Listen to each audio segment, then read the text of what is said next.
Ada 2 kali serangan drone, 2 malam berturut-turut kan, tak silap saya. Masa tu ground team ada dekat mana? Selagi mana benda tu tak keluar daripada NGO yang betul-betul menguruskan ni lah. Selagi mana tak keluar link tu daripada tu, maksudnya bukan maklumat yang tepat lah. Kata boleh tak kalau kami keluar sekejap untuk kita like salam kawan-kawan sebelum mereka berlepas ke Gaza. Percayalah cakap saya, diorang tak berlayar lagi. So kami cuba untuk pegang kata-kata dia sampailah kami terima mesej yang Syafiq cakap diorang dah berlepas. Macam marah, macam gaduh. Tiba-tiba datang orang Malaysia cakap elok-elok, lepas tu okey. Lagi lembut hati.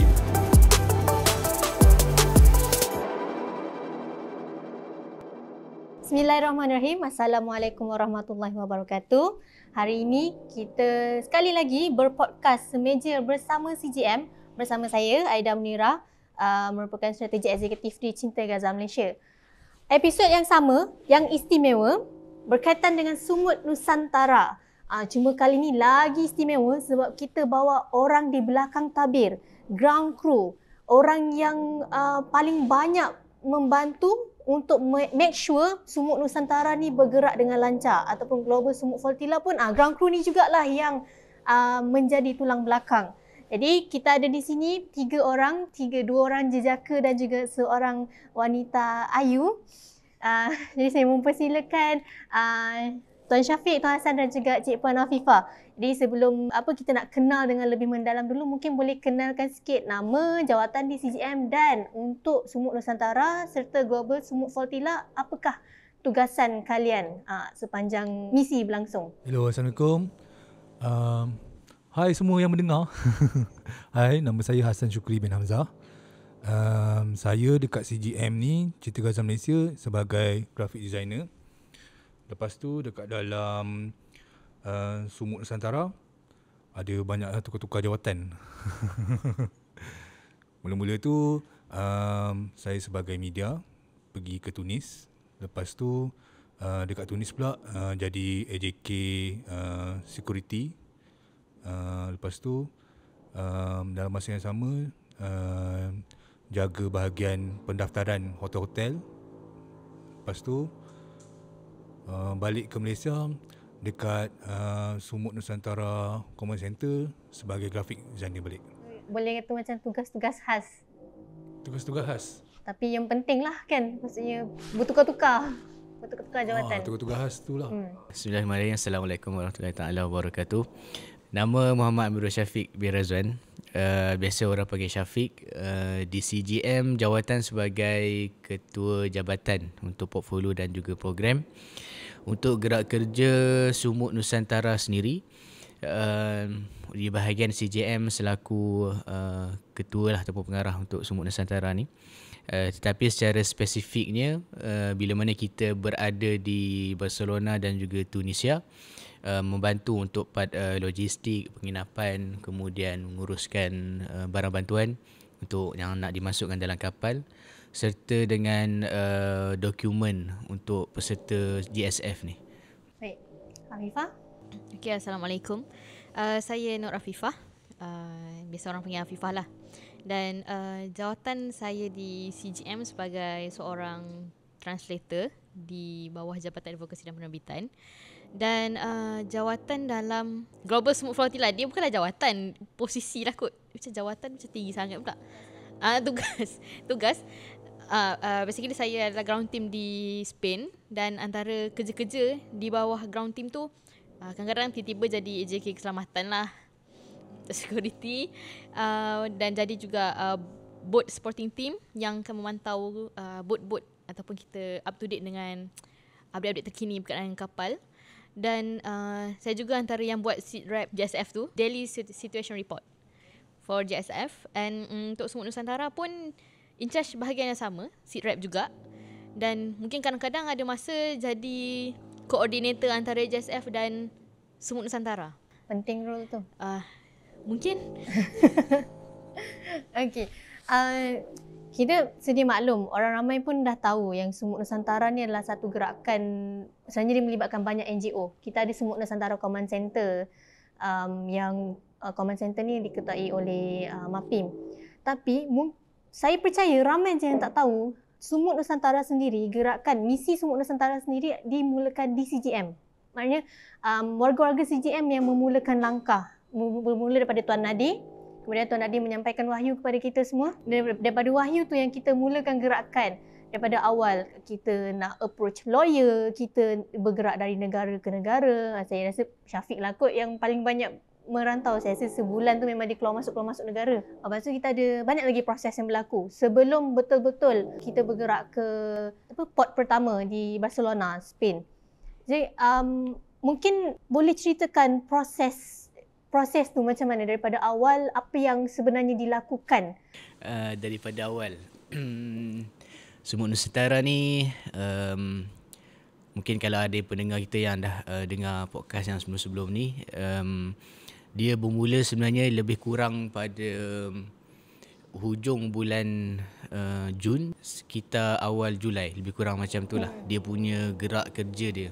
Yang mana pada waktu tu yang memulakan ni adalah Tuan Nadir dan juga Tuan Johan untuk berjumpa dengan negara-negara yang kita nak kumpulkan di bawah satu nama Sumut Nusantara. Bila mana Sumut Nusantara ni kita nak bawa sebagai satu coalition di dalam GSF. Dalam GSF ni kita ada 4 coalition dalam tu. Dia ada Freedom Flotilla, dia ada Global Movement to Gaza, kemudian dia ada Maghrib Sumut Convoy, yang mana Maghrib Sumut Convoy ni pada awal bulan 6 juga berlaku benda ni, dan yang terakhir sekali adalah Sumut Nusantara, yang mana gabungan ni adalah gabungan negara-negara kita boleh sebut Selatan Asia lah, tapi kebanyakannya Asia Tenggara. Kemudian apa yang kerja-kerja berlaku di belakang takbir adalah untuk kita, setiap negara ni kita bawa NGO yang mewakili negara tu. Banyak perbincangan dengan NGO ni dilakukan pada tempoh itu dalam bulan 7, sekitar bulan 7 macam tu, untuk tarik mereka supaya mereka bersetuju untuk join, untuk pastikan keyakinan bahawa gabungan Sumut Nusantara ni dapat bagi impak yang besar kepada Global Sumut Flotilla ni. Dan alhamdulillah lah, keseluruhan bawah Sumut Nusantara berjaya dicapai. Ada gabungan semua bersetuju, alhamdulillah. Ada 10 negara di bawah Sumut Nusantara tu. Kalau kita perasan lah, kita ingat kembali daripada awal, wave Global Sumut Flotilla ni ataupun Sumut Nusantara ni kita cuba buat daripada pertengahan bulan 8 lagi. Tapi pada waktu tu rasanya lah tak ramai orang Malaysia tahu berkenaan dengan ni, ataupun aware lah pergerakan wave kita mulakan ni. Dia mula pada 15 hari bulan 8, di mana dekat situ kita dah mulakan dah himpunan 5 negara pada waktu tu.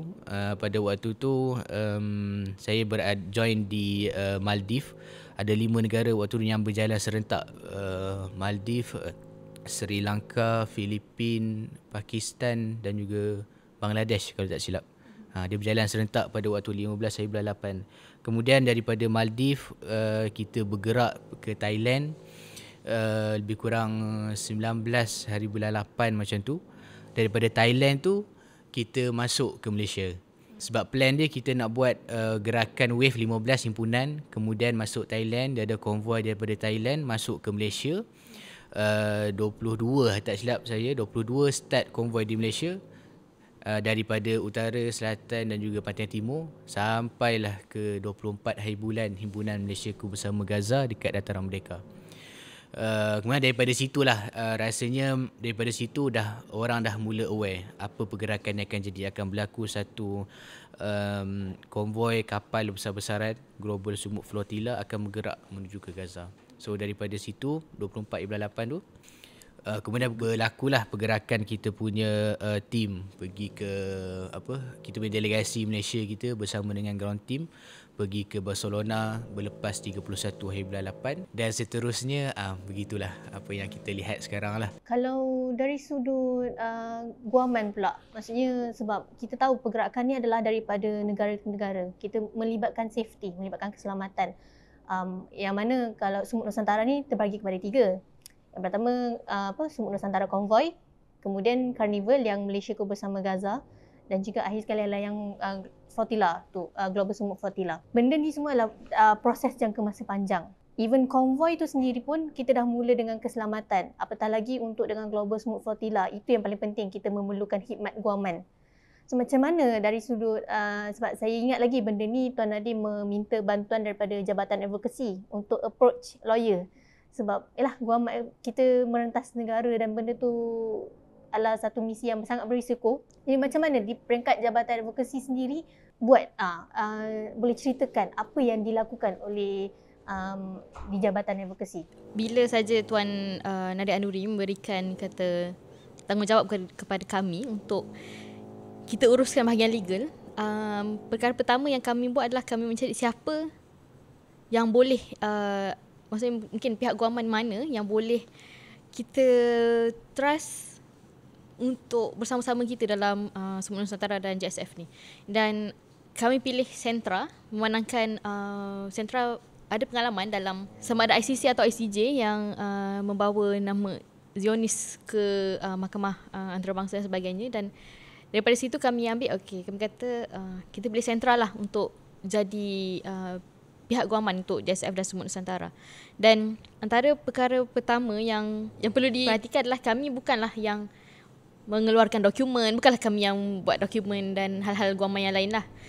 Kami hanya sebagai pemudah cara, ibarat macam menghubungkan peguam-peguam di negara-negara lain dalam satu bumbung. Macam itulah. Tapi hanya pemudah cara dan selebihnya memang pihak Sentra yang uruskanlah, sebab memandangkan mereka pun dah ada kontak untuk setiap negara-negara yang nak sertai Semut Nusantara. Jadi antara perkara yang disediakan oleh pihak lawyer, antaranya kita kata guideline untuk peserta-peserta yang nak menaiki kapal. Disediakan red line, apa yang perlu, apa yang tak boleh, dan mereka juga memerlukan maklumat penuh ataupun maklumat peribadi berkenaan dengan tim-tim yang akan naik kapal tu. Pihak Sentra juga perlukan menghantar surat-surat ataupun macam kita kata surat pemakluman kepada kedutaan-kedutaan mereka yang terlibat di bawah Semut Nusantara. Jadi maksudnya lawyer Sentra yang kita pilih, yang dilantik itu, dia bukan menguruskan hanya delegasi Malaysia. Ya. Dia menguruskan keseluruhan Semut Nusantara, maknanya daripada 9 buah negara yang lain dia sekali. Termasuk dalam Semut Nusantara tu lah. Mungkin contoh daripada Pakistan ada peguamnya sendiri, tapi Sentra mungkin terlibat sekali lah untuk memudah bekerjasama. Macam tu. Kalau kita bergerak ke depan, kita dah selesaikan bahagian konvoi dan juga carnival. Sekarang kita bergerak ke acara yang paling penting, iaitu semasa Global Smooth Flotilla berlangsung. Pelepasan pertama berlaku di Barcelona, Spain. Kedua berlaku di Tunis, Tunisia serentak dengan Itali. Betul? Itali lambat sikit. Itali lambat sikit daripada Tunisia. Di Spain, di Barcelona yang kita nampak betul-betul orang mula sedar tentang Global Smooth Flotilla, kewujudan Global Smooth Flotilla ni. Kemudian daripada Spain, tim kita bergerak pula ke Tunisia. Ketika itu, Tuan Hassan dah pun berada di Tunisia. Boleh ceritakan juga pengalaman apa yang dibuat di Tunisia? Bila kita dah sampai dekat Tunisia, semua pun delegasi-delegasi pada negara-negara lain, terutamanya yang banyak dekat Tunisia tu berkumpulnya delegasi daripada Turki. Ramai, memang sebenarnya terlebih daripada jumlah yang sepatutnya daftar dekat Tunis tu. Pihak Global Smooth Flotilla, GSF pun, dia tak sangka sambutan seramai itu, sebab nama yang mereka terima dalam 100 je, tapi yang datang tu lebih kurang 400 orang. Jadi dengan tempat training pun terlebih daripada muatan, dengan tiba-tiba kena uruskan ramai orang macam tu. Jadi berlakulah macam-macam perkara yang tak smooth, sebab benda tu dah tak dijangka kan, dengan volunteer yang tak cukupnya untuk kawal semua crowd, semua orang ramai yang daftar. Saya pun tak tahu macam mana diorang semua boleh dapat info untuk berkumpul kat situ tiba-tiba. Tapi mungkin delegasi daripada negara-negara lain tu ada mungkin miscommunication sikit. Diorang ingat diorang boleh bawa seramai itu untuk naik kapal.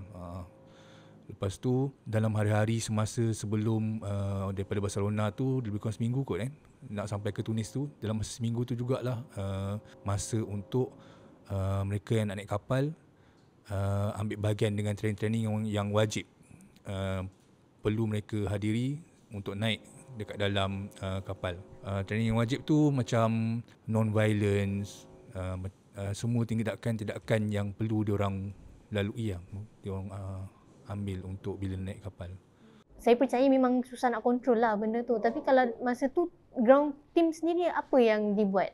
Kita organize balik, macam wujudkan grup-grup dekat dalam kita pakai signal untuk berhubung. Lepas tu semua macam ATK terus dia bahagikan tugas balik, dia susun balik berapa ramai orang yang boleh jadi ground team. Lepas tu tugasan-tugasan apa yang perlu buat untuk setiap hari tu.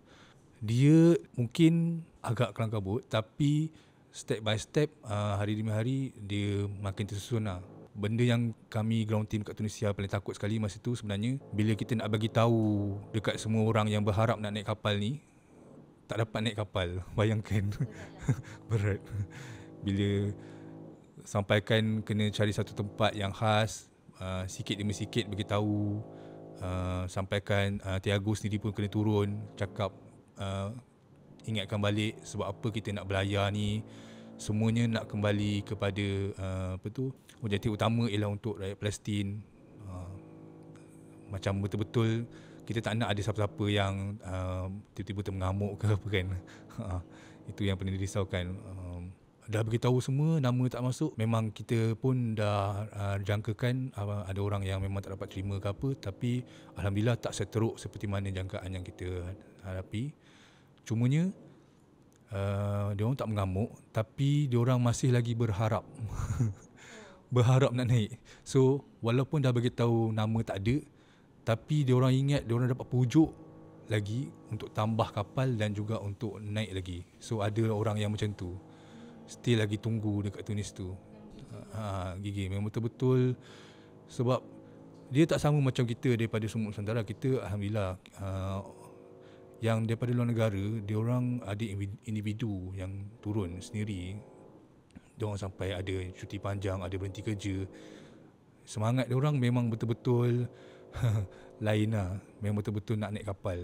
So kegigihan diorang tu lah antara benda yang kita nak admire. So memang nampak. Tapi kan sebabkan tadi kan tuan sebut, Tiago kata ingat balik niat kita adalah yang utama, objektifnya adalah untuk rakyat Palestin. Bila cakap macam tu, sebenarnya ramai tak yang tarik diri? Kan macam mungkinlah kita boleh dapat bezakan sebenarnya orang ni nak naik kapal je, bukan nak pergi Palestin sangat pun. Ke memang semua nampak semangat dia memang sebab untuk nak ke sana? Memang semua dah semangat nak ke sana, walaupun Tiago dah cakap macam tu. Lagi bersemangat pula diorang. Tapi diorang lagi bersemangat nak stay.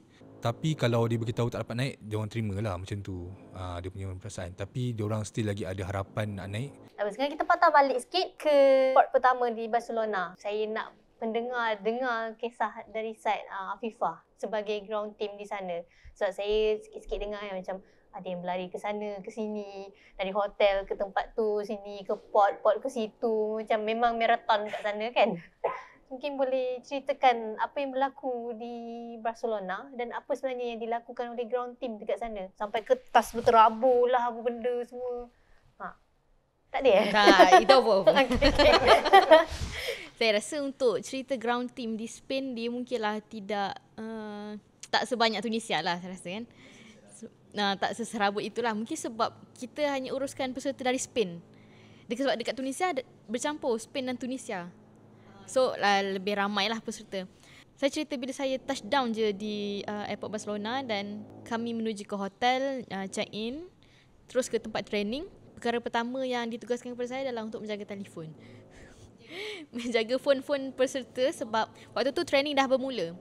Jadi training ni dia ada menjaga keselamatan yang agak ketat lah, di mana peserta tidak boleh membawa telefon ke dalam dan mereka tidak dibenarkan untuk rakam tempat training, apa konten yang disediakan waktu training tu lah. Dan saya ditugaskan untuk itu. Dan mungkin basically orang tak faham ground team tu apa. Ground team ni sebenarnya macam AJK lah. AJK keselamatan, AJK pendaftaran, macam tu lah sebenarnya.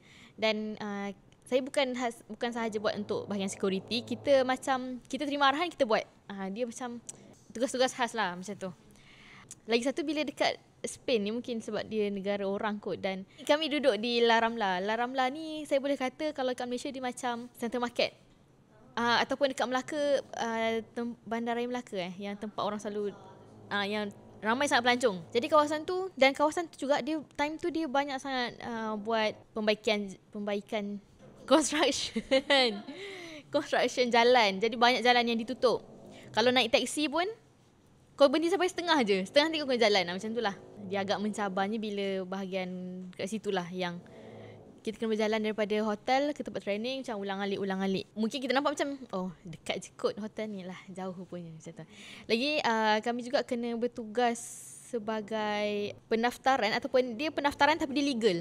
So kita kena kutip borang. Dia bukan power of attorney. Dia borang yang macam saya, contoh saya Afifah ni tidak akan bla bla bla bla. Indemnity form. Yes. Macam itulah. So borang-borang tu kami kena kutip, dan memang ada dekat 300 lebih kot. Maksudnya bukan semua Nusantara saja. Ni okey. Di Spain ni kami bekerja di bawah Global Semut Flotilla. Sampai di Malaysia baru kita bertugas sebagai Semut Nusantara. So tugas kami kena scan setiap borang dan kita kena upload dekat dalam kita punya dokumen lah. Dan benda tu sebenarnya dia agak sukar bila kita tak ada scanner dan kita tak ada printer. Jadi benda-benda tu memang kita kena outsource sendiri, dan dia lagi mencabar bila mata wang euro sangat tinggi lah. Waktu tu macam dalam 1 euro equal to RM4.90 ke RM4.92 macam tu. Jadi kita faham-faham je. Mungkin di negara mereka waktu tu memang betul murah lah. Contoh 20 sen, saya tak tahu macam nak sebut, 20 sen euro kot untuk satu photostat, satu ketayang foto state. Tapi untuk kita dah beringgit-ringgit lebih lah. Jadi faham-faham lah dia punya jumlah tu sangat tinggi untuk kita photostat 100 selai borang saja. Spain ni dia tak banyak cabaran sebab bagi saya peserta dia masih lagi boleh dikawal. Bukanlah kata orang tu kata macam dia aktif ke apa, bukan. Dia macam kita cakap dia okey. Walaupun kita tahu yang culture sekarang orang Eropah ni cakap dia macam nak gaduh. Tapi sebenarnya itulah percakapan biasa. Dan kalau contohlah kalau macam mereka ada benda yang tak puas hati, settle kat situ juga. Like dia macam tak adalah nak take it personal.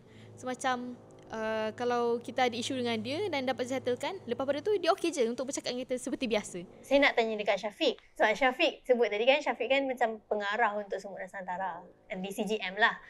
Sebab memang bermulanya pun di CGM. Saya nak tahu pengalaman Syafiq sendiri berurusan dengan orang-orang Eropah ni macam mana? Memang kena belaga pipi ke setiap kali jumpa? Cuma saya nak tahu juga kenapa kita tak singgah ke Itali? Sebab kita ada delegasi Malaysia di Itali. Bekerja dengan orang Eropah ni, kalau kita sebutkan yang culture tadi tu, betul lah. Maksudnya mereka ni dia tak kisahlah kan. Maksudnya bersalaman, salam cium pipi tu memang itu setiap kali berjumpa lah. And keramahan diorang tu macam tu. Untuk setiap kali berjumpa je kan. Tapi kita as orang Islam, kita elakkanlah benda tu. Dan macam kita selalu akan tunjuk tunduk tanda hormat lah daripada bersalaman dengan diorang tu. Maksudnya untuk yang berlainan jantina elak kan elak? Kan sama jantina? Ya, berlainan jantina lah elak. Kalau sama lelaki kita salam lah juga. Salam. Apa first kali yang saya perasan lah bila bekerja dengan Europe, dekat Barcelona dekat Spain, kemudian bila pergi ke Tunisia dengan orang Afrika, dan juga ada juga Middle East lah, Tunisia, Afrika dan juga Middle East kat situ. Yang pengalaman dia satu dari segi barrier language tu adalah dekat situ. Walaupun dekat Europe tak ada masalah sangat sebab English ramai, semua boleh cakap English lah dekat Europe kan. Tapi bila kita pergi ke Tunisia, ada beberapa negara Arab dia tak boleh untuk bercakap English. Jadi dekat situ kita susah sikit untuk communicate, untuk berurusan sesuatu benda tu, untuk kita selesaikan apa-apa dokumen ke ataupun nak buat dari segi pembelian barang ke apa, kena ada orang yang kedua sebagai as translator lah. Itu pengalaman dari sudut language barrier lah. Untuk pengetahuan semua, kalau dekat Tunisia tu sebenarnya dulu dijajah oleh Perancis. Jadi bahasa kedua dia adalah bahasa France. Jadi memang susah nak cakap. Ayam pitik. Kita cakap bahasa Inggeris, dia cakap bahasa France. Ya, betul. Lepas tu pakai bahasa isyarat lah. Kalau tahu sikit bahasa Arab lagi bagus lah. Lepas tu kalau dari sudut penyelesaian masalah, kita dapat ini saya sendirilah dapat perasan yang cara kita bincangkan satu isu orang kita dengan orang Eropah terutamanya dia berbeza sikit. Kalau kita contohnya kita nak selesaikan satu isu kan, kita akan hanya bincang as macam benda yang dasar ataupun tak terlalu mendalam sangat. And then kita selesaikan meeting tu, kemudian kita bincang dekat tempat lain. Tapi bila dengan bekerja dengan Eropah ni, contoh kita nak uruskan masa tu, kita nak uruskan macam mana flow pendaftaran ni. Diorang akan fikir benda tu sedetail yang mungkin. Barulah meeting kita tu selesai untuk part tu. Dia cuma dekat kita, dia jadi tak biasalah benda tu. Dan bila mana drag masa tu, dia akan jadi letih. Letih otak, dia ni macam aduh, benda macam ni, kecil macam ni pun nak bincang juga ke? Macam tu. Satu lagi yang ada Fifah ada sebutkan tadi, diorang ni cakap kadang-kadang kalau macam nak marah dekat kita. And contoh kita nak ambil satu video SOS lah kan, setiap peserta tu kan. Diorang nak tahu cara je sebenarnya macam mana cara, tapi diorang punya tanya tu macam nak marah dekat kita. Macam tu. Kemudian kalau ada benda yang kita kata benda ni tak boleh sebut dalam video SOS tu, kita kena sebut benda yang sekian kan, diorang akan question kenapa tak boleh sebut apa semua kan, gaya nak marah. Tapi at the end bila kita explain balik betul-betul, diorang akan faham je. Diorang akan faham dan diorang akan terima benda tu. Dia kalau diorang marah, kita marah balik, dia tak jadi lah benda tu. Panas api-api lagi. Tak jadi lah. Cuma dia itulah kita style ataupun culture diorang ni, diorang just nakkan tu benda yang jelas. Clarification tu penting untuk diorang ni. Macam dekat Tunis kan, apa tu ada masalah bahasa tu. Lepas tu memang perasan jugalah yang pasal culture, cara diorang bercakap tu semua pun lain dengan kita. Tapi yang bagusnya yang saya perasan, bila dia berdepan dengan orang Malaysia terutamanya, dia terus dia macam berlembut tau. Kalau security team yang kat sana tu orang Tunis, orang-orang lain ke, macam marah, macam gaduh. Tiba-tiba datang orang Malaysia cakap elok-elok, lepas tu okey. Macam dia lagi lembut hati. Bila dia berdepan je dengan orang Malaysia, dia terus je okey, lalu kat sini okey, macam tu. Dia macam betul-betul lain sikit lah dengan orang Malaysia. Kita dikenali dengan apa orang kata kesopanan dan kesusilaan.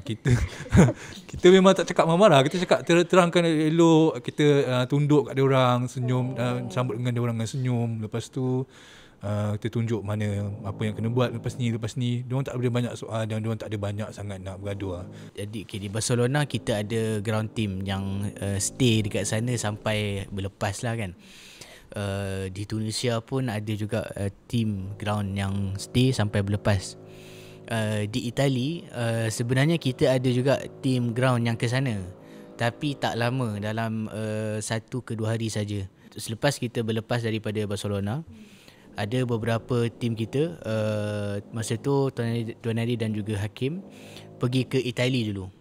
Singgah ke Itali dulu untuk kita lihat macam mana keadaan kita punya delegasi kat sana, 15 orang delegasi Malaysia dekat sana, macam mana mereka punya training, dia punya penginapan, makan, semuanya lah macam mana. Tapi masa tu kita tak boleh nak lama dekat di Itali tu, sebab perlu lagi tumpuan yang lebih di Tunisia, sebab Tunisia lagi ramai masa tu lagi ramai orang dekat situ, dan juga daripada Spain akan tiba di Tunisia. Masa di Itali juga yang lead masa tu lah untuk menguruskan delegasi tu adalah delegasi tu sendirilah maksudnya. Mereka sebaik saja sampai. Cuma di Itali ni situasi agak macam stres sikit untuk delegasi kita, dan juga saya dapat cerita sebenarnya bukan hanya delegasi kita yang dalam keadaan stres. Stres ni maksudnya penat lah, tak penat fizikal dan juga mental diorang lah. Sebab di Itali ni dia terdrag lagi lama daripada dekat Tunisia. Bayangkan Tunisia pun dah drag, kemudian di Itali pun lagi drag lah, sebab sebaik saja daripada Tunisia berlepas, mereka perlu tunggu dulu daripada Tunisia ni sampai ke Itali. Macam tu lah situasinya. Dan juga di Itali ada ground team Tuan Adi dan juga Hakim yang pergi ke sana untuk melawat di sana. Kemudian beberapa hari selepas tu ada juga wakil daripada NGO kita yang lain pergi juga, tapi seorang saja. Kemudian juga kita punya lawyer, kata tak silap masa tu 3 orang pun bersama dengan tim itu di Itali lah masa tu untuk bantu mana yang boleh lah. Cuma kita tak boleh nak tolak yang keadaan stres dekat Itali tu memang ada. Sebab dah terlalu lama sangat diorang drag lebih kurang, kalau tak silap ceritakan hari tu lebih daripada 10 hari. Sampaikan training pun dah habis, tak tahu nak buat apa. Sampaikan kapal di Itali ada masa untuk buat test berlayar, untuk test kapal. Diorang sampaikan ada masanya itu. Peserta-peserta ni diberi peluang untuk naik kapal dulu, untuk rasa Laut Mediterranean tu macam mana. Pergilah dalam 3-4 jam, dan patah balik. Dalam benda tu tak silap dalam 2 hari diorang dapat buat benda tu. Untuk ni diorang buat benda tu sebab nak kurangkan penganjur masa GSF masa tu, untuk kurangkan level stres sikit. Dia bagi peluang untuk naik kapal sekejap untuk test angin lah orang kata, test kapal, test macam mana keadaan peserta ni. Macam tu lah. Tapi kemahnya peserta dari Itali dapat rasa dululah kan, macam test drive dulu benda tu. Diorang dapat test dululah benda tu. Tapi walaupun dapat test, bila kita tanya balik delegasi kita, masih jugalah ada mabuk, muntah tu masih ada.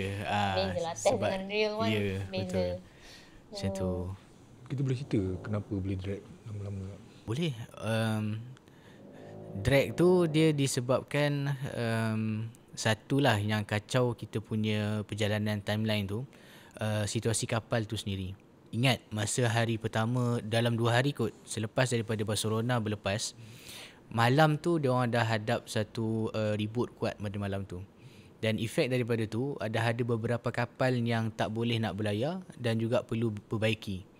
Disebabkan tu perjalanan diorang, ada kapal, saya tak ingat nama kapal apa, kalau tak silap Adara tak silap, terpaksa memang patah balik ke port di Barcelona untuk repair, dan 2-3 hari juga dia stuck dekat situ sebelum dapat balik sambung.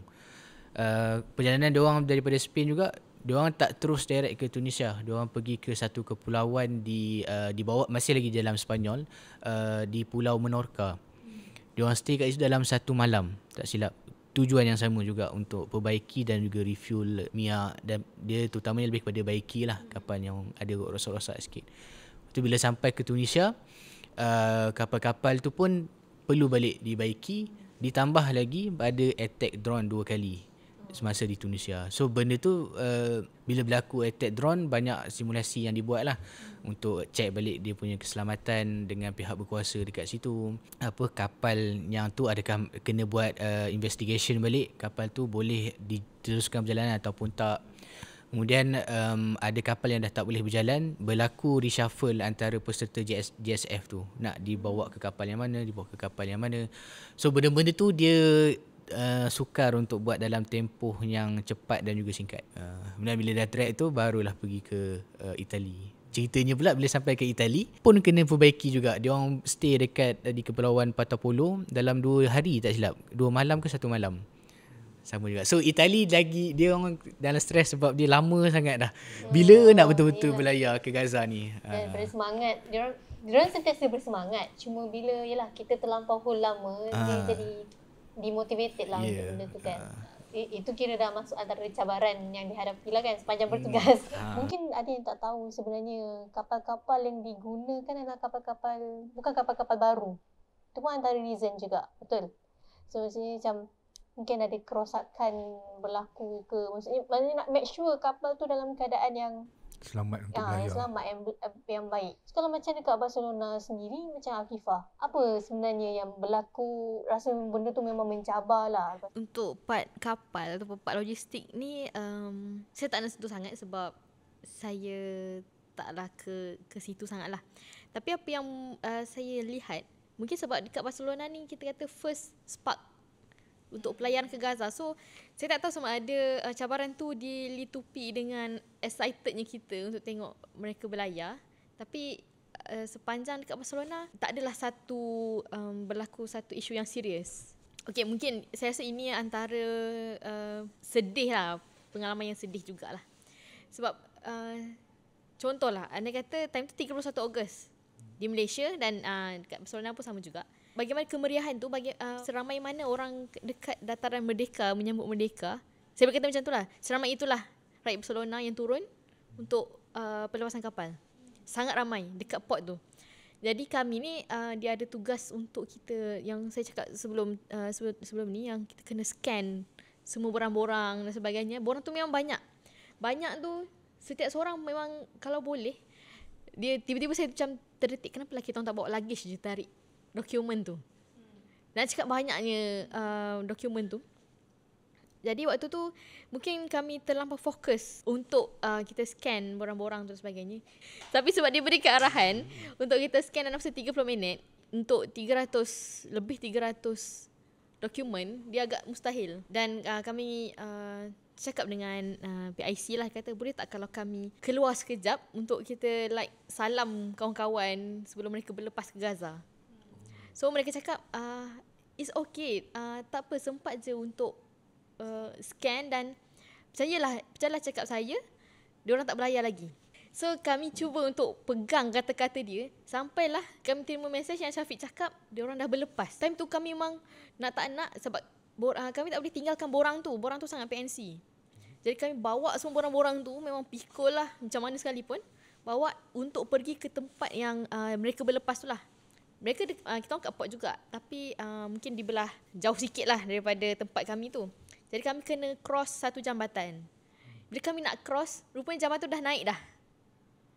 Dah naik untuk kapal-kapal tu lalu. So kami tak sempat nak salam kawan-kawan ni yang dah nak berlepas ni. Tak ada jalan lain lah, kira memang kena lalu jambatan. Ya, kena lalu situ. Oh. Time tu memang sedih lah. Memang sedih. Even though kita nampak kapal-kapal dia lalu kan, tapi dia tak sama bila kita tak sempat nak salam. Sebab kita fikir, okay, aku sampai kat Barcelona, so aku sempatlah rakam momen-momen tu.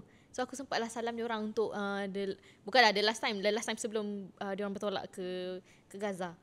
Tapi benda tak berlaku. Dan macam contohlah Puan antara kita punya ground team, dan suaminya pun atas kapal Sirius. So waktu tu Puan pun masih bersama kami, dan kami memang tompang sedih lah untuk Puan waktu tu, sebab Puan pun merasakan yang sempat untuk salam tu harus before gerak tu Gaza.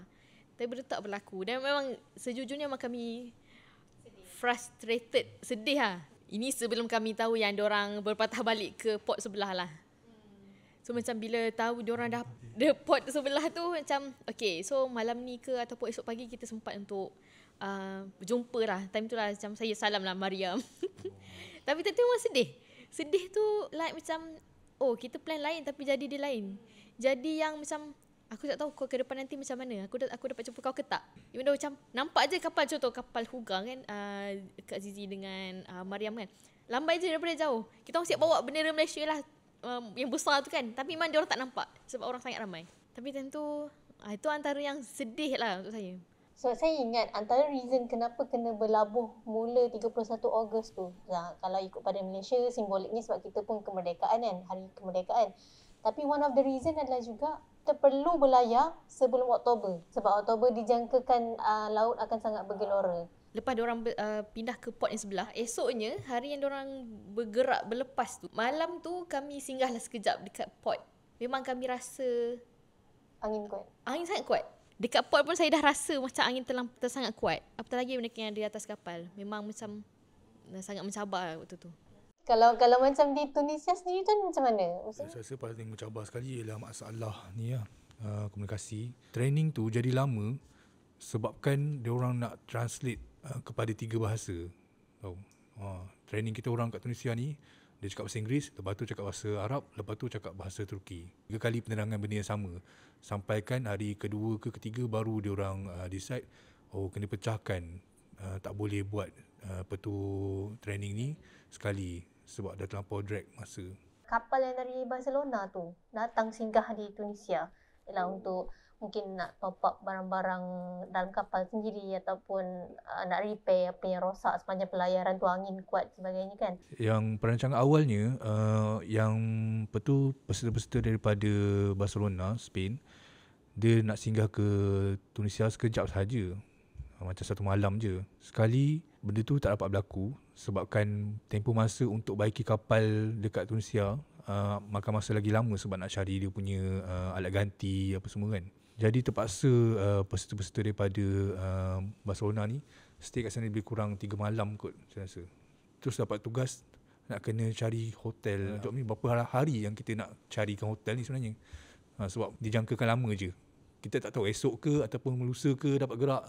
Tu pun kita tak apa jelas lagi. Kira hotel dekat Tunisia tu penuh dengan peserta je lah.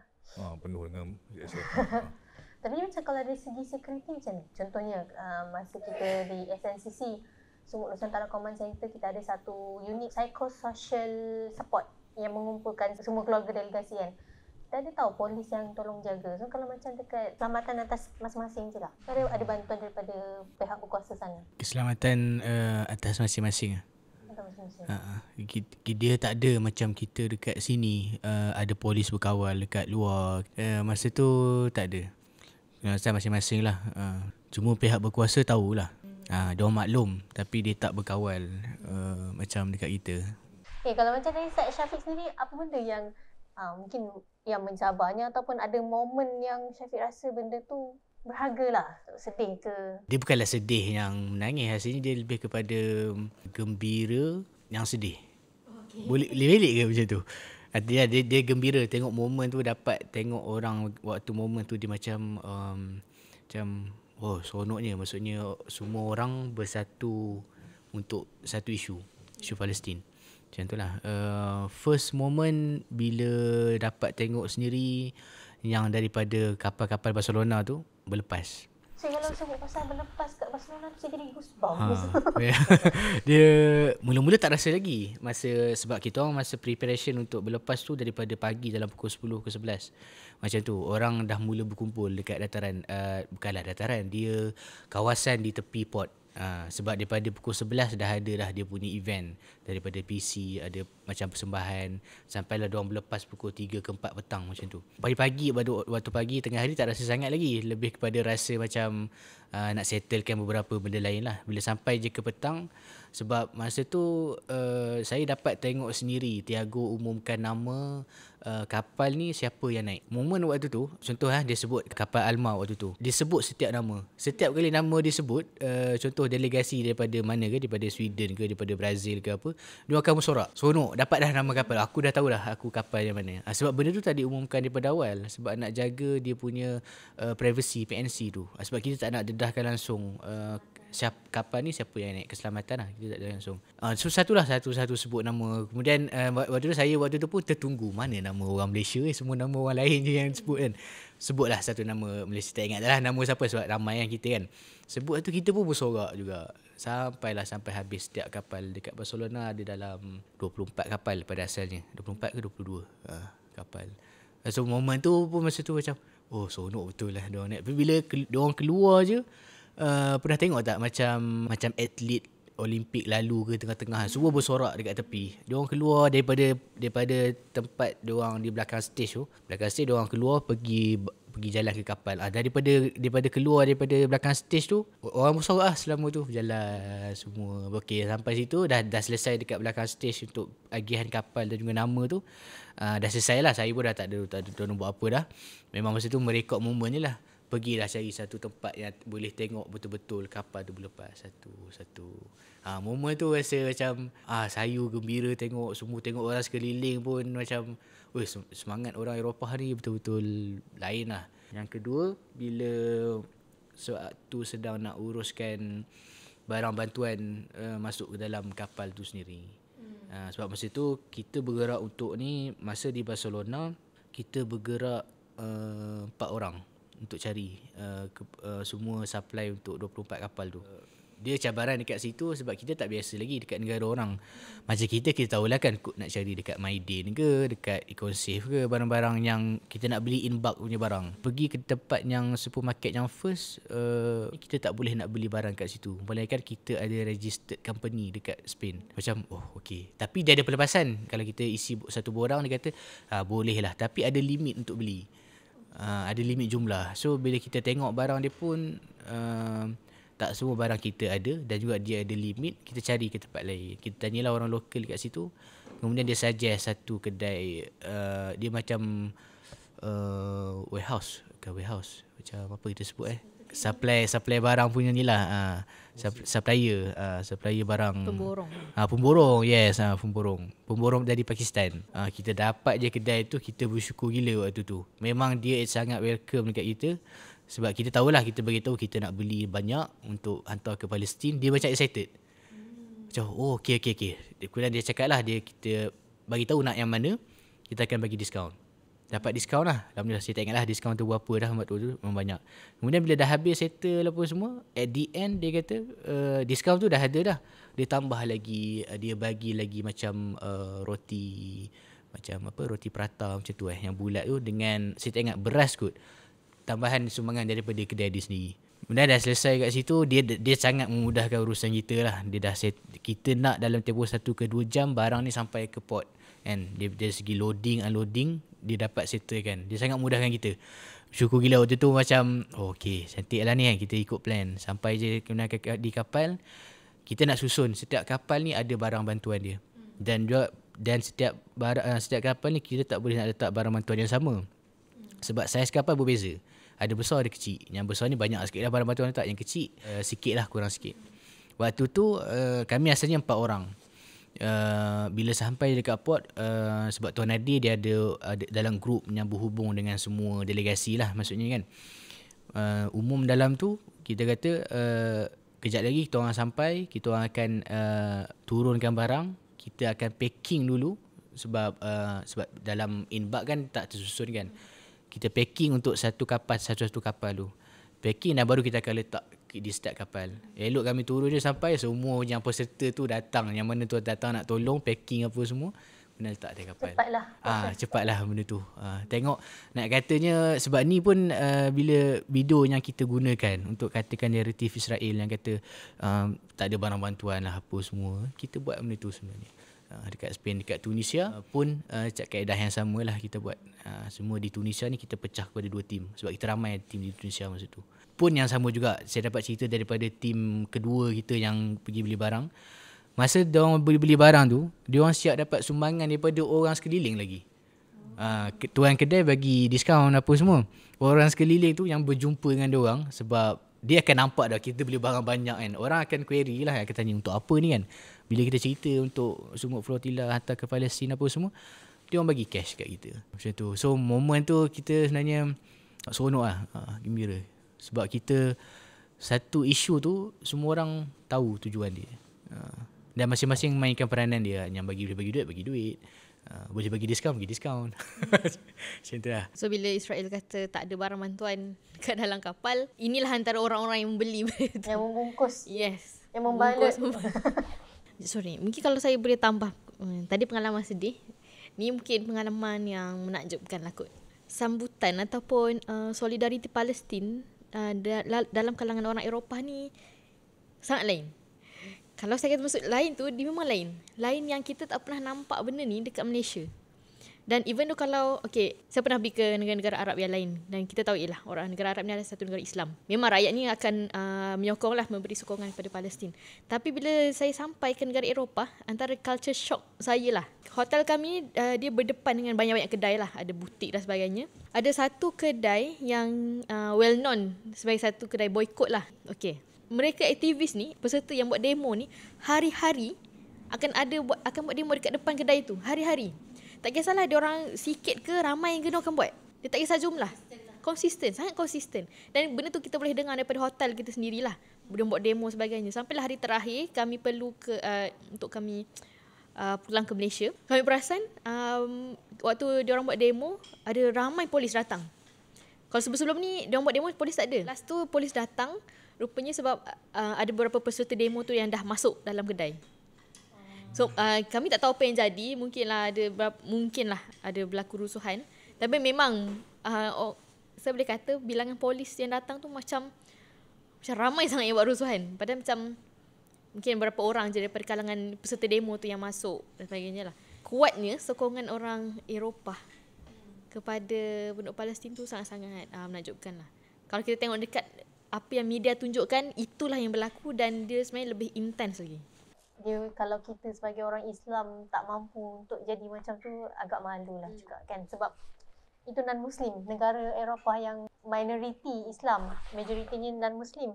Saya pun rasa macam terharu juga bila tengok tu sendiri dekat Tunis. Tunis negara Islam. Tapi bila yang berkumpul untuk datang menjadi peserta Portilla tu, memang kita boleh nampak berbagai-bagai lapis negara, bangsa, tapi semua memang bersatu untuk isu Palestin, isu Gaza ni. Ada trainer yang dekat sana kena minta diorang berhenti daripada chanting, cakap free Palestine, free Palestine, sebab setiap kali diorang nak training, lepas tu habis je cakap free Palestine, free. Jadi lama dekat situ. Macam tak kena tempat pula. Tapi memang nampak semangat diorang memang sangat-sangat tinggi. Sampai kan kena hentikan. Okay, kita tak akan dapat habis training ni kalau kita setiap kali habis terus nak chanting. Ada satu situasi semasa di Tunisia yang saya rasa benda tu pun kecoh lah kan. Ada 2 kali serangan drone, 2 malam berturut-turut kan, tak silap saya. So masa tu ground team ada dekat mana? Apa reaction? Apa yang berlaku sebenarnya? Kalau boleh ceritakan sikit berkaitan dengan serangan. Masa tu saya ada dekat hotel. Masa tu saya tak ada dekat kawasan port tu. Lepas tu apa yang saya tahu, dekat dalam kita punya tempat signal, tempat kami berhubung sesama sendiri dalam grup media, memang benda tu jadi kecoh. Lepas tu ada berlaku sikit perbezaan pendapat, kata jangan buat live, jangan dedahkan mana lokasi kapal lah, apa semua berkaitan isu keselamatan lah. Ada orang kata semua kena tunggu kenyataan rasmi daripada GSF, keluarkan dulu kenyataan rasmi, baru yang tempat-tempat lain kita semua boleh keluarkan apa-apa video atau kenyataan. Diri sendiri tersedar macam benda ni memang sebenarnya risikonya sangat tinggi, apa yang kita buat ni. Sebelum pada tu macam kita just ingat nak berlayar, lepas tu dengan semua SOP keselamatan yang kita dah susun dalam training semua, okay, insyaAllah semua berjalan lancar. Tapi bila dah berlaku yang serangan drone ni, barulah kita semua macam lagi high alert. Risiko tu memang betul-betul tinggi. Sebab macam ada Tiago, tak salah saya Tiago yang sebut, kata sebenarnya itu adalah agenda, memang purposely dilakukan sebab nak meruntuhkan moral peserta flotilla masa tu kan. Tapi nasib, alhamdulillah lah mereka masih bersemangat juga. Adakah yang tarik diri tiba-tiba disebabkan benda tu? Setakat info yang kita dapat masa di Tunisia, tak ada. Cuma berlaku macam yang Tuan Hassan sebutkan tadi, chaos tu berlaku masa serangan pertama. Serangan pertama sebab bila berlaku serangan pertama tu, semua dapat info dan semua nak ke port, nak tengok apa yang terjadi. Perjalanan dari penginapan ke port tu dalam 30 minit macam tu. Semua nak ke sana. Memang jadi macam chaos lah. Semua nak tahu kenapa apa semua kan. Macam tu. Itu yang serangan pertama lah. Yang serangan kedua, berlaku serangan tapi semua peserta macam relax sikit. Bukan relax tu maksud je tak kisah serangan berlaku, bukan. Tapi sebab dah faham SOP yang dalam training tu. Memang kita dah belajar, tapi serangan pertama tu membuatkan terkejut. Tapi serangan kedua dah high alert, semua dah tahu dah okey berlaku serangan, okey tahu dah apa nak buat, media dah tahu apa nak buat, kemudian sebagainya lah. Serangan pertama adalah pada kapal family kan? Kapal family. Yang kedua kapal Alma. Kalau nampak corak dia, itulah kapal yang besar. Kapal yang besar dan orang-orang penting dalam tu lah. Situ. Semasa hari intercept, sebab saya pun ada masa tu kat command center, saya masih ingat kita punya nervous menunggu. Sebab saya rasa masa tu satu Malaysia tak tidur kot, tunggu berita tu kan. Macam Afifah sendiri, apa yang Afifah lalui? Apa yang Afifah buat masa intercept tu? Okay, kita tahu yang Global Smooth Flotilla ni mendapat reach sangat ramai orang kat dunia ni. Termasuk saya, dan saya rasa betul lah yang Aida cakap, rasanya satu Malaysia tengah menunggu ataupun tengok je tracking kapal ni dah sampai mana dan apa semua. Tapi maklumat yang berkenaan mereka dah kena intercept ke tidak ni datang pada kita. Dan sebenarnya intercept ini berlaku di luar jangkaan jugalah. Dia macam mungkin kita expect dia akan agak lewat sikit berlaku intercept tu. Tapi rupanya bila kita dah dekat-dekat nak habis meeting pukul 12 tengah malam macam tu, dapat satu noti yang dekat dalam grup JSF, dia kata tim kapal Alma nampak ada dalam 12 ke 20 kapal macam tu, berada berdekatan dengan mereka dalam 1.5 jam lagi. Dan waktu itulah saya macam, kita dah macam kita dah sampai betul-betul dalam fasa kecemasan dah ni. Kami tahu memang dekat social media ramai kata kami menanti setiap update daripada kita dan sebagainya, dan ada yang sedih, ada yang menangis. Tapi percayalah, apa yang berlaku di SNCC tu tak sama dengan apa yang kita expect. Macam contoh, saya pun beranggapan yang bila saya dapat tahu mereka akan di-intercept ni, mereka dah di-intercept ni, kami akan sedih yang menangis semua tau. Tapi apa yang berlaku adalah kita tak sempat nak menangis, tak sempat nak sedih, sebab kerja tu terlampau banyak. Sampailah satu hari tu saya macam, kita tak sempat sedih pun untuk diorang intercept. Macam tu lah. Menakan saya pun antara yang menjadi kiranya koordinator antara JSF dengan Sumut Nusantara. Jadi daripada grup-grup JSF ni lah yang kami tahu, kapal Alma dah kena intercept, Sirius dah kena intercept. Barulah kami akan keluarkan video-video SOS dan sebagainya. Ada juga beberapa kapal yang kami sebenarnya tak dapat detect dia ni dah kena intercept ke belum, tapi dah lost contact lama, lebih daripada 8 jam. So JSF pun ada keluarkan kenyataan, dia bukanlah di intercept, dia probably intercept. Dia orang tak gunakan terms intercept tu. Sampailah dia orang kata rasanya kapal-kapal ni sebenarnya dah di intercept dah, cuma kita yang tak dapat nak reach mereka. So sampailah kami dapat satu video yang menunjukkan kapal-kapal ni dah nak sampai ke pelabuhan Ashdod. Dan benar sebenarnya Mikeno ni, kapal Mikeno antara yang lama lah kami macam nak pastikan dia orang ni dah di-intercept ke belum. Tugas saya dan Puan Aida sendiri sebagai yang menulis SITRAP, kita akan pastikan betul-betul maklumat yang kita terima daripada JSF ni tepat ataupun tak. Sebab saya boleh kata SITRAP yang dikeluarkan oleh Sumut Nusantara Command Center adalah yang paling lengkap antara SITRAP yang lain lah. Yang berlaku situasi semasa di-intercept tu, keadaan waktu tu saya boleh kata dia agak terkawal. Dia tak adalah macam kita terlampau chaos sangat. Kita macam mungkin kita dah boleh predict flow dia macam mana. Dan dah tengah malam pun. Tengah malam. So macam kita pun kau buat je lah kerja kau macam tu. So tapi yang paling busynya adalah tim media lah. Sebab daripada kita akan kata JSF kata kapal Hiyo dah intercept. Diorang akan keluarkan video SOS, poster-poster yang berkaitan. Dia ada satu kekangan bila kita tak dapat update tu daripada kapal-kapal yang tertentu lah. Even though macam daripada boat supporting team sendiri pun mereka tak ada update berkaitan kapal. Semua orang tak dapat nak contact orang-orang kat dalam tu, yang antara kegusaran utama kami lah. Berdasarkan apa yang kita berceritakan daripada tuan-tuan dan cik puan sekalian, sebenarnya kita bukanlah berlakon pun kan. Maksudnya benda tu berlaku. Apa yang nak dikatakan kepada mereka yang kata ni semua berlakon di perairan Sabah? Dia mungkin sebab orang yang cakap macam tu, dia dapat tahu benda tu bila dia dah viral, dah besar. Baru dapat tahu. Dia tak tahu start pada mula. Kita dah rancang benda ni sejak daripada akhir Jun. Kita dah lalui benda ni, kita dah buat, kita sendiri yang pergi satu-satu kan, sampai kita pergi Tunis, kita pergi Spain, kita kumpulkan semua orang, semua influencer ni pun siap serahkan dia punya jiwa kan. Dia siap sign borang, tinggalkan dia punya job semua, pergi kat sini dalam masa sepatutnya nak pergi dalam masa 2 minggu jadi macam sampai sebulan. Semua benda ni memang betul-betul berlaku. Betul-betul berlaku. Dia bukannya lakonan. Tapi saya pula daripada side media, memang kita buat benda ni betul-betul nampak macam dengan dokumentasinya, dengan cara kita hasilkan poster, cara kita buat video apa semua, memang orang luar akan nampak macam wayang. Macam wayang. Tapi itulah salah satu sebab juga kita nak benda tu break the silence kan. Kita diwayangkan, bukanlah kita berlakon mewayangkan, tapi benda ni kita buat betul-betul sampai nampak macam diwayangkan. Sebab ni bukan gerakan dekat Malaysia sahaja. Kita nak satu dunia bersatu dengan isu ni dan hentikan genosid ni.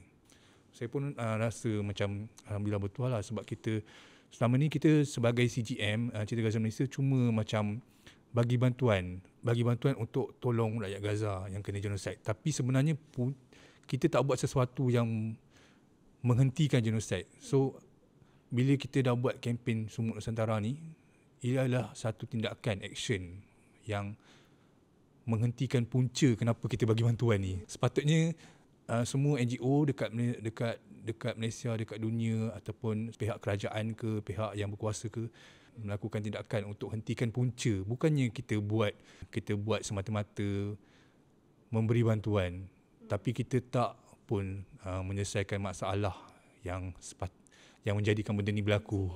Oh, okey. Untuk wayang ni kita memang tak boleh nak tutup mulut netizen lah.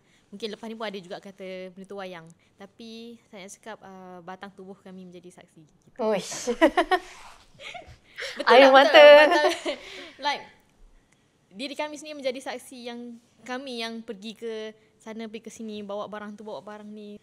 Mungkin saya faham, mungkinlah mereka tak nampak benda tu di balik tabir. Sebab tak semua benda kita perlu tayangkan secara public. Dan mereka mungkin tak nampak yang kita pun kerja shift 24 jam, bertukar-tukar di SNCC dan sebagainya. Dan mungkin orang tak nampak. So, kita pun tak boleh nak tutup mulut orang. Selagi kita buat kerja, fisabilillah, insyaAllah semoga pahala kita berpanjangan. Soalan penutup, mungkin Syafiq kot boleh cakapkan. Mungkin ada benda nak sampaikan kepada yang mendengar. Gerak kerja yang bersama banyak orang yang terlibat ni, fenomena yang disebutkan tadi adalah perkara yang berlaku di luar jangkaan kita, kan? Daripada kita rancang daripada awal, kita tak ada expectation langsung yang begini. Dia punya, memang kita nak break the silence, tapi kita tak jangka sampai tahap yang macam sekarang ni lah. Saya rasa semua boleh tengok macam mana sambutan kepada delegasi Malaysia kita sendiri dan juga sambutan kepada delegasi peserta JSF semuanya. Bila kita tengok yang macam tu, ada satu benda lah, benda ni sangat-sangat kita rasa tercapai dia punya objektif dia, yang mana semua orang dah cakap pasal Palestin. So itulah kita punya objektif.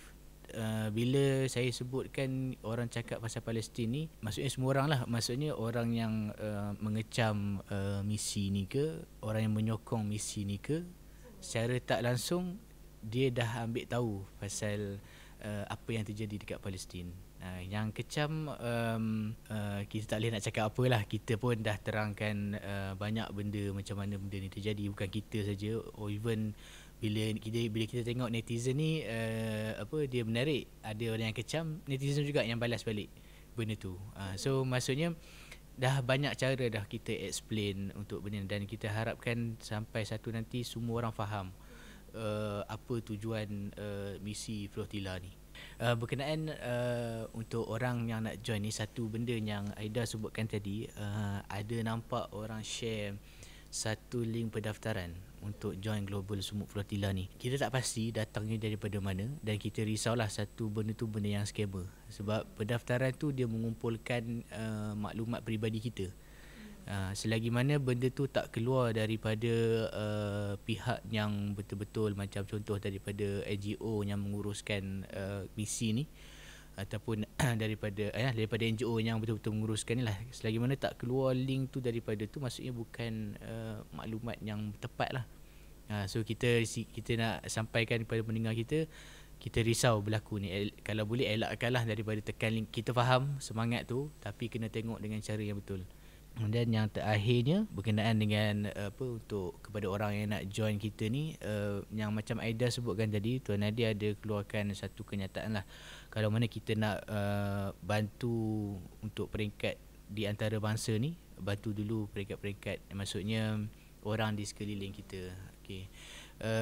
Saya pandang benda ni dari sudut perspektif yang lain, yang mana betul kita bantu orang sekeliling kita tu betul sebelum kita bantu orang yang besar. Tapi maksud lainnya yang saya rasa lah yang nak disampaikan adalah bagi diri kita ni, biasakan diri kita ni untuk buat kerja-kerja kebajikan dan juga kerja-kerja sukarelawan.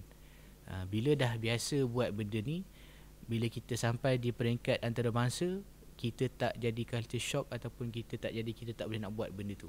Sebab di lapangan ni terlalu banyak benda yang tak dijangka boleh berlaku.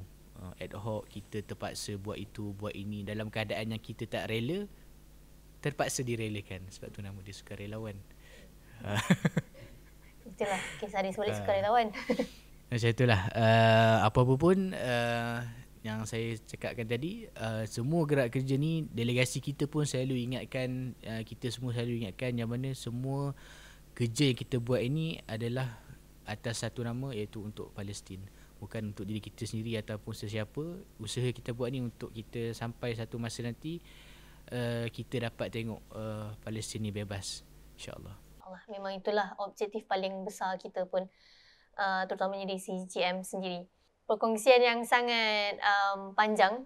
Di kesempatan ini juga saya nak mengucapkan ribuan terima kasih, nak menyampaikan penghargaan daripada kami semua, terutamanya pihak kerajaan lah yang menaungi Sumut Nusantara, dan rakan-rakan NGO lain yang membantu, daripada konvoi ke Carnival dan di Global Sumut Flotilla sendiri. Bersama-sama kami pun ada juga tim lain, cuma tidaklah semua berada di sinilah.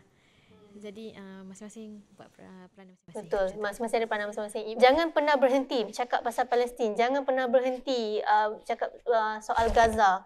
Sebab mereka sangat-sangat memerlukan. InsyaAllah, saya minta maaf sekiranya mungkin saya ada tersilap cakap ke, ada yang saya terlepas untuk acknowledge ke, saya minta maaf.